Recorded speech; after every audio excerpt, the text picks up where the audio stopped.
Well, it's an extraordinary story. It's an inspiring story of, obviously an international art dealer and a homeless and emotionally scarred, homeless man who needs to redeem himself by befriending this man, redeem his relationship at home.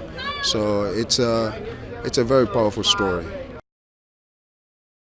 Hopefully you will be inspired by, sort of like a very a simple human being whose values just transcend his, life condition. Really, Michael, looking left, mate.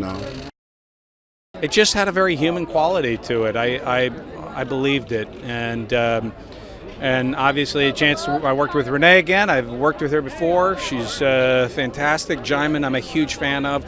He's amazing in this movie. In movies, you're happy to work, happy to tell different stories, but one about people, giving back to people and learning from people and the community of that kind of human condition. What's shared between the relationships and the people in this story is inspiring. The story is a true story, a very moving story, an extraordinary story. So I wanted to be a part of it. Yeah, well, I think they'll be inspired to help other people, help each other, Everybody's got a story, and it's very important. With homeless people, you're always rewarded when you ask somebody, how did this happen to you? How's it going, and how did this happen? You'll get a story, and you'll get involved in their lives and learn something, and you'll find friendships sometimes. You'll find, a life adventure. I was working on a film about Ernest Hemingway, and I had a beard, and then they called me up to do this piece, and I said, I don't know, I don't know if I can do this. I've got a beard, full beard. I showed up, and they said, oh, I like the beard. This is Renee Zellweger said, I like the beard. I said, well, okay, maybe I can do it anyway. So anyway, that's why I look the way I look in the film. This is one of those films that really challenges you to live beyond yourself. And so I felt real convicted once I read the book to get my hands dirty and to kind of serve, So that's really what I'm after. It's also the kind of the message of the charity that was started around. It was everybody can help somebody, and that was the kind of point. That was kind of the point of the story. Is that it may be something small, but out there every day, there's something you can do to help somebody out. We have a tendency to get behind our gates here in California and write checks, which is good, and you need that. But this really kind of forces you to see people that sometimes you have a tendency to look over, and see that they're not invisible. So it's an incredibly moving story. Well, Michael Carney called me, the director, and he said, hey, here's what we're going to do. I know you love the story. I know that homelessness is an issue that is, has been important to you for a long time. We're going into Jackson, and we're going to refurbish a mission. We're not going to do what Hollywood usually does, go in, build sets, tear them down, and leave.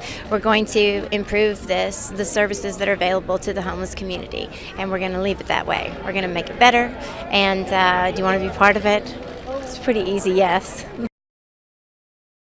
The beauty of Debbie's legacy, what she set out to do with her life, as captured in the book, which has inspired so many people to feel empowered to make a difference just by deciding that they can, as Debbie did. And we're hoping that folks will see the movie and sort of carry the torch of Debbie's legacy. Oh, well, I'm hoping that they'll find it as moving a story as we all do, It's pretty inspirational, and it's nice. It's nice to see something that's positive and sort of heartening in these very strange times where things are quite challenging in many respects.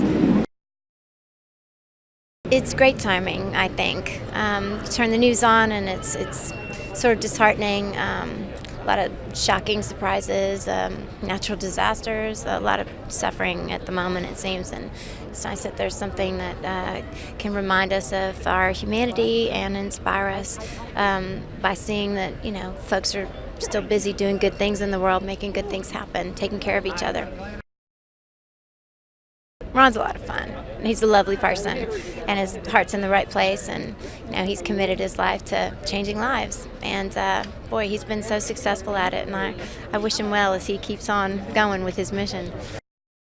Actually, I wasn't so convicted as my friend Denver, because he told me, he said, Mr. Ron, there ain't nobody ever going to believe this story. We got to write us a book. And I said, hey, what's this we? You don't read or write, so who's going to write the book? He said, oh, you know what I mean. He said, I'm going to tell you my part, and you write it down, and you already know your part, so you write that down. We get through with the two of them, and we'll put them together, and we'll have us a book. So he moved in with me, and for the next 3.5 years, we sat at the breakfast table, and we wrote us a book.